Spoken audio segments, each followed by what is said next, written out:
উফ, মোবাইলটা জ্বালাই আর ঘুমানো যাবে না। কে এত সকালে আমাকে স্মরণ করলো? বলেই ঘুমের ঘরে ফোন তুলেই বললাম, হ্যালো, কে রে? আমার সাধের ঘুমটা আর 12টা বাজাচ্ছিস? কি, তুই এখনো ঘুমাইতেছিস? তোকে না আমি ইন্টারভিউ দিতে একটা অফিসে যেতে বলেছিলাম। ও, আমি তো আপনাদের পরিচয় দিতেই ভুলে গেছি। আমি তানভীর, পড়ালেখা শেষ, মায়ের একমাত্র ছেলে।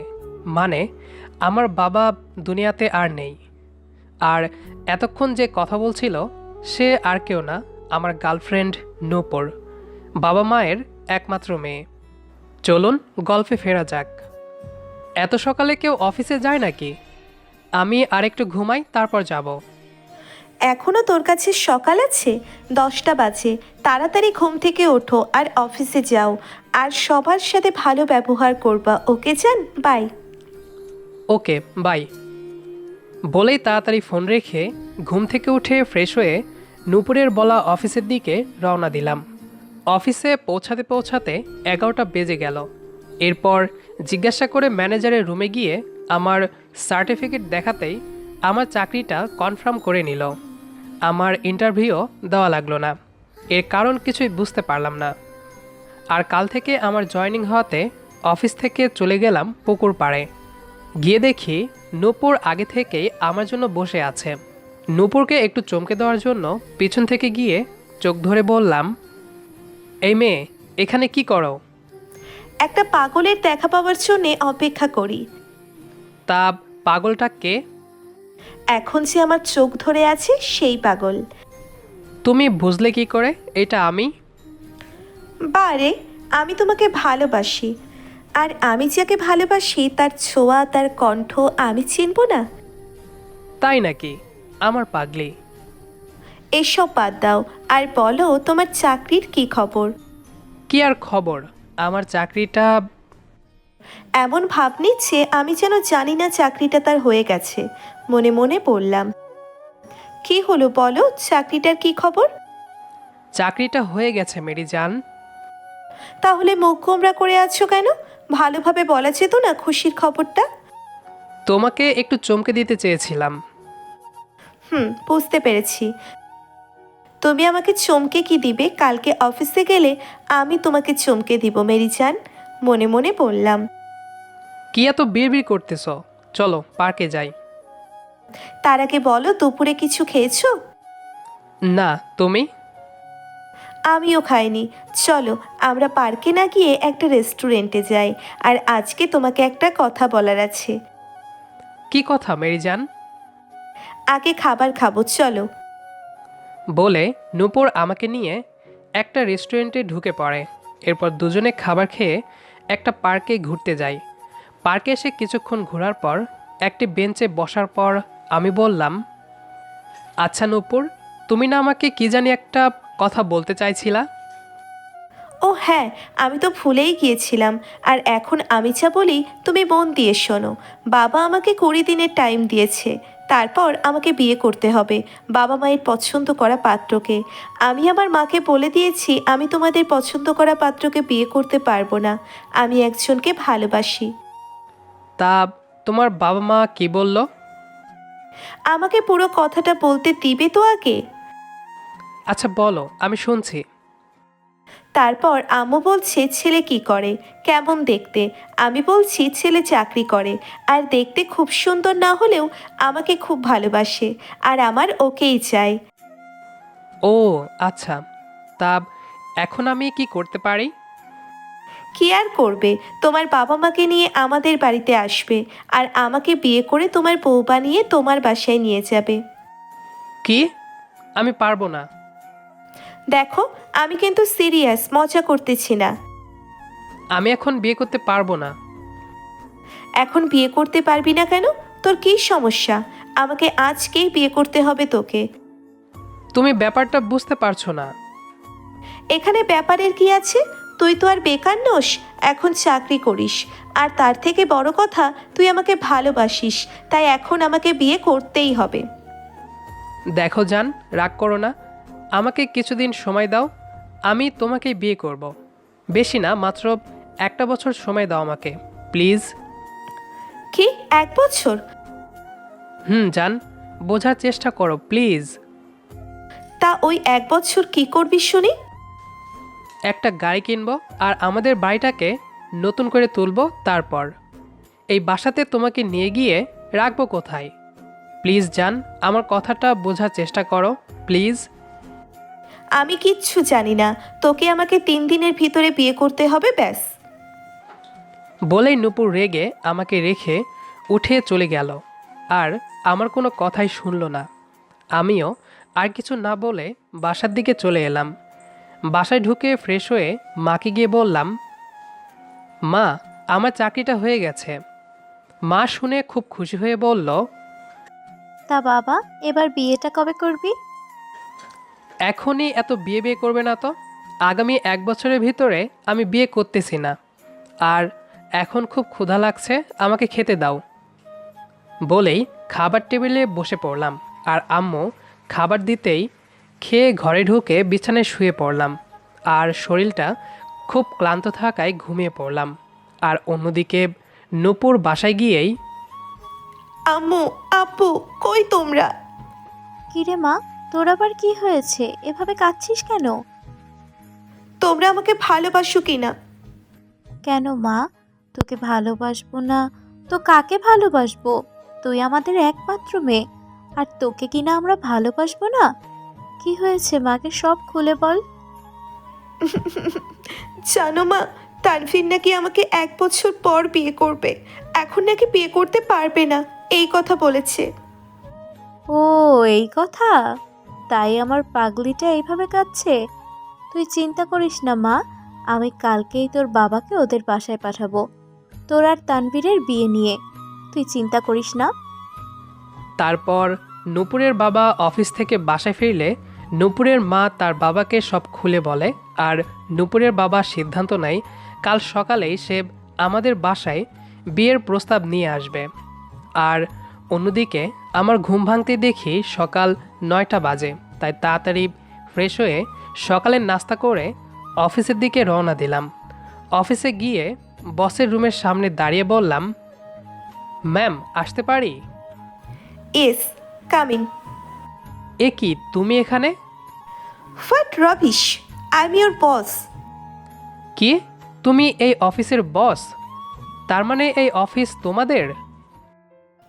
আর ভদ্রভাবে কথা বলুন। এসবের মানে কি? এইটা অফিস আর আমি আপনার বস, তাই আমি বলবো আপনি জবাব দিবেন, আমি না, ওকে? সরি ম্যাম, আর হবে না। মনে থাকে যেন। আর ওইটা আপনার ডেস্ক, ওইখানে গিয়ে এই ফাইলগুলো দেখুন আর কোথায় কোথায় ভুল আছে তা ঠিক করে আনুন। বলে একটা ডেস্ক দেখিয়ে কতগুলো ফাইল হাতে ধরিয়ে দিল। আমি কিছু না বলে ডেস্কে গিয়ে চিন্তা করতে লাগলাম, নূপুর কেন আমার সাথে এইভাবে এমন ব্যবহার করছে? আমি তাড়াতাড়ি বিয়ে করতে চাইনি বলে? এসব ভাবতে ভাবতেই পিয়ন চাচা এসে বলে গেল, ম্যাডাম নাকি আমাকে ডাকছে। তাই আর দেরি না করে নূপুরের কেবিনের দিকে চলে গেলাম। কেবিনে কিছু না বলে ঢুকে একটা চেয়ারে বসে পড়লাম আর বলতে লাগলাম, তুমি আমাকে ডেকেছ? আপনি কিন্তু ভদ্রতার সীমা লঙ্ঘন করে ফেলছেন মিস্টার তানভীর সাহেব। প্লিজ, তুমি আমাকে আর ইগনোর করো না, আমি আর নিতে পারতেছি না। আমি আপনাকে ইগনোর করতে যাব কেন? আর শুনুন, এই ফাইলটা তাড়াতাড়ি শেষ করে নিয়ে আসুন, চান। সরি। সরি মানে কি? আমি আর এই চাকরি করব না। চাকরি করব না বললেই তো চাকরি ছেড়ে দিতে পারবেন না। আপনি চাকরিতে জয়েন করার সময় যে একটা পেপারে সাইন করেছেন, তা মনে আছে আপনার? তাতে কি হয়েছে? আমি আর এই চাকরি করব না। ওই পেপারে লেখা আছে আপনি ইচ্ছে করলেই 5 বছরের আগে চাকরি ছাড়তে পারবেন না। যদি চাকরি ছেড়ে দেন তাহলে কোম্পানিকে 50 লক্ষ টাকা জরিমানা দিতে হবে। তার মানে? তার মানে আর কিছুই না, তানভীর সাহেব, আপনাকে এই চাকরি করতেই হবে। বলে ফাইলটা হাতে ধরিয়ে দিয়ে নিজের কাজ করতে লাগলো। আমিও আর কিছু না বলে নিজের ডেস্কে এসে কাজ করতে লাগলাম। অন্যদিকে আঙ্কেল বাসায় গিয়ে, তাহলে বিআইন সাহেবা, এই কথাই রইল। আগামী দিন তানভীর আর নূপুরের ঘরোয়াভাবে বিয়ে হওয়ার পর আপনাদের বলা যে কোনো একটা সময় দুজনের বিয়ের অনুষ্ঠান করলেই হবে। আচ্ছা, তাহলে আজকে উঠি কেমন? তা বুঝলাম বিআই সাহেব, কিন্তু আমার ছেলে যদি পাত্রীর ছবি দেখতে চায় তাহলে কার ছবি দেখাবো? অন্য একজনের ছবি দেখালেই হবে। তবে আমার মেয়ের ইচ্ছা তার সাথে যে বিয়ে হবে সেটা যেন তানভীর না জানে। ঠিক আছে। তারপর আঙ্কেল চলে গেল, আর অন্যদিকে আমি বসে বসে সব ফাইল দেখে নূপুরের কেবিনের সামনে গিয়ে বললাম, ম্যাম আসতে পারি? আসুন। ম্যাম এই নিন আপনার ফাইল, সব ঠিক আছে কিনা দেখুন। ও, আপনাকে একটা কথা জানানোর ছিল। আগামীকাল আমার বিয়ে। এই নিন বিয়ের কার্ড, আসবেন কিন্তু। কি বলছো এসব? পাগল হয়ে গেলে নাকি? দেখুন, আপনি কিন্তু ভদ্রতার সীমা ছাড়িয়ে যাচ্ছেন। আসলে আমি অভদ্র ছেলে, খুব খারাপ তাই। আচ্ছা ম্যাম, আমার কি আরও কোনো কাজ আছে? থাকলে বলুন, নইলে আমার একটা কাজ ছিল, এক জায়গায় যেতাম। কই আর যাবা যান, ঘুরে ফিরে ওই পুকুর পাড়ে আমার কাছেই তো যাবা। মনে মনে বললাম, ঠিক আছে যান। তারপর ওখানে আর দাঁড়িয়ে না থেকে চলে এলাম বাসায়। বাসায় আসতেই মা বলল, বাবা, আমি তোকে না জানিয়ে একটা বড় সিদ্ধান্ত নিয়ে ফেলেছি। আমি জানি তুই আমার কথা রাখবি। কি কথা? আমি না তোর বিয়ে ঠিক করেছি। আমি বলেছি না আমি 1 বছরের ভিতরে বিয়ে করতেছি না? তুই যদি এই বিয়ে না করিস তাহলে আমার মরাবক দেখবি। মা কি বলছে এসব? বিয়ে করবি কি না? করব। এই তো আমার সোনা ছেলে, এই নে পাত্রীর ছবি। আমার দেখতে হবে না, তোমার পছন্দই আমার পছন্দ। বলে রুমে এসে দরজা বন্ধ করে নীরবে অশ্রু ঝরাচ্ছি আর ভাবছি এই 2 দিনের ভেতর কি হয়ে গেল। আর অন্যদিকে নূপুর আমার ভেবেছে আমি পুকুর পাড়ে যাব, কিন্তু আমি পুকুর পাড়ে না যাওয়ায় সে একটু চিন্তিত হয়ে পড়ে আর আমার ফোনে ফোন দিতে শুরু করে, কিন্তু আমার ফোনের চার্জ শেষ হওয়ায় ফোন বন্ধ হয়ে যায়। আর তাই নূপুরের চিন্তা আরও বেড়ে যায়। তাই সে কিছু না ভেবে তানভীরের মায়ের কাছে ফোন দিয়ে খবর নেয় সে বাসায় ফিরেছে কিনা। আর অন্যদিকে আমি কাঁদতে কাঁদতে কখন যে ক্লান্ত শরীরে ঘুমিয়ে পড়ি তা জানি না। আর নূপুর ভাবছে, না, আজকে আমি হয়তো তানভীরের সাথে বেশি বেশি করে ফেলেছি। ও মনে হয় এর জন্য আমার উপর খুব অভিমান করেছে। বিয়ের পর সব অভিমান ভেঙে দিতে হবে। সকাল হতেই বাড়িতে মেহমান দিয়ে ভরে গেছে। আমার সেরকম বন্ধু না থাকায় কাউকে ইনভাইটও করা হয়নি। তাই বিয়ের সময় হতেই খালাতো মামাতো ভাইরাই আমাকে সাজিয়ে সোফাতে বসালো। বিয়ের সেরকম অনুষ্ঠান না করায় বিয়ে হচ্ছে এমন কোনো ফিলিংস হচ্ছে না, কিন্তু মনের ভিতরটা দুমড়ে মুচড়ে একেবারে ভেঙে যাচ্ছে। খুব কষ্টে বিয়েটা করে ছাদে এসে আর চোখের পানিকে ধরে রাখতে না পেরে এক প্রকার শব্দ করেই কাঁদতে লাগলাম। তবে আমার সাথে যে নূপুরেরই বিয়ে হয়েছে এখনও আমি জানি না। আমি ভাবছি নূপুর এখন চাইলেও আর আমার হতে পারবে না। ইচ্ছে করছে নিজেকে শেষ করে দিতে, কিন্তু পারছি না।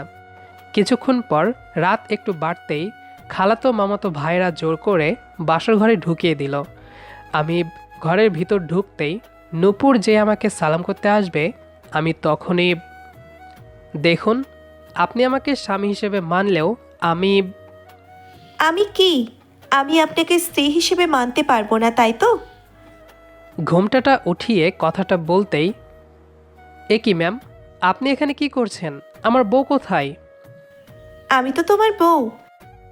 দেখুন ফাজলামি করবেন না। আমার গলা চেপে ধরে বলতে লাগলো, আমাকে ছাড়া তুই কাকে বিয়ে করতে চেয়েছিলি বল? ছাড়ুন ম্যাম, লাগছে, মরে যাব। তোকে আজ মেরেই ফেলবো। এরপর ঝটকা মেরে হাত ছাড়িয়ে নিয়ে বলতে লাগলাম, দেখুন ম্যাম, আপনি এখান থেকে যান তো, আমার এসব ভালো লাগছে না। চুপ, আর একটা কথাও বলবি না। লুচ্চা বেডা, আমাকে রেখে অন্য কাউকে বিয়ে করতে চাই? জি ম্যাম, আমি লুচ্চা, আপনি এখান থেকে প্লিজ যান। আর একবার ম্যাম বললে তোর খবর আছে। ম্যামকে ম্যাম বলবো না তো কি বলবো? আপনি তো আমার অফিসের বস। সরি, আমার ভুল হয়ে গেছে, আমাকে মাফ করে দাও প্লিজ। এ কি, আপনি মাপ চাইছেন কেন? আপনি কি কোনো ভুল করেছেন নাকি? প্লিজ ক্ষমা করে দাও, আমি বলছি তো আমার ভুল হয়েছে। ধুর বাবা, সরুন তো এখান থেকে। নূপুরকে একটু সরিয়ে খাটে এসে বসতেই আমার দুই পা ধরে, প্লিজ আমাকে ক্ষমা করে দাও জান, আমার ভুল হয়ে গেছে। আমি যে তোমার ইগনোর আর নিতে পারছি না। তোমার একাই কষ্ট হয়, আর কারো কষ্ট হয় না? আর একটু হলে তো মরে যেতাম। কথাটা বলতেই নূপুর আমার মুখ চেপে ধরে। মরার কথা আর একবার বললে খবর আছে বলে দিলাম। আমি যখন ভেবেছি আমি অন্য কাউকে বিয়ে করেছি, তোমাকে না, তখন আমার কি মনে হয়েছে জানো? মনে হয়েছে কেউ যদি আমাকে মেরে ফেলতো আমার খুব ভালো লাগতো। আমার মনে হয়েছে আমি তোমাকে সারা জীবনের জন্য হারিয়ে ফেলেছি। তুই আমার সাথে আর কথা বলবি না, মনে থাকে যেন। কি কথা বলো না কেন জান, কথা বলো না প্লিজ। তুমি তো বললা কথা বলবি না আমার সাথে, তাই কথা বলতেছি না। তাই বলে আমি রাগ করছি, আমার রাগ ভাঙাবি না তুই? আমার কি রাগ করতে ইচ্ছে করে না? রাগ করতে ইচ্ছে করলেও তুমি রাগ করতে পারবে না, রাগ শুধু আমি করব। আচ্ছা ম্যাম, এখন ঘুমান, রাত অনেক হয়েছে। কেন, আমাকে কি ভালোবাসতে ইচ্ছে করে না? তোমাকে ভালোবাসবো না তো কাকে ভালোবাসবো? তাহলে কাছে এসো, আদর করো আমায়। না। কেন জান, রাগ করছো? না। তাহলে? তুমি যে আমাকে কষ্ট দিছ তার প্রতিশোধ নিতে হবে না? আমি সেই কষ্টের প্রতিশোধ এইভাবেই নিব। ও, তার মানে আমার বাবুটাকে আমি অনেক কষ্ট দিচ্ছি তাই না? এখন সব ভালোবাসা দিয়ে শোধ করে দিতে হবে দেখি। বলেই নূপুর আমাকে খাটের উপর ধাক্কা দিয়ে ফেলে দিয়ে আমার উপর উঠে বসতেই, এই কি করছো কি? এখন চুপ, এখন সব কষ্ট দূর করে দিব, ওকে? আর পাঠক ভাই ও বোনেরা, আপনারা এখনও এখান থেকে যাননি? তবে যাওয়ার আগে একটা লাইক আর কমেন্ট করে পাশে থাকুন নতুন নতুন গল্পের জন্য।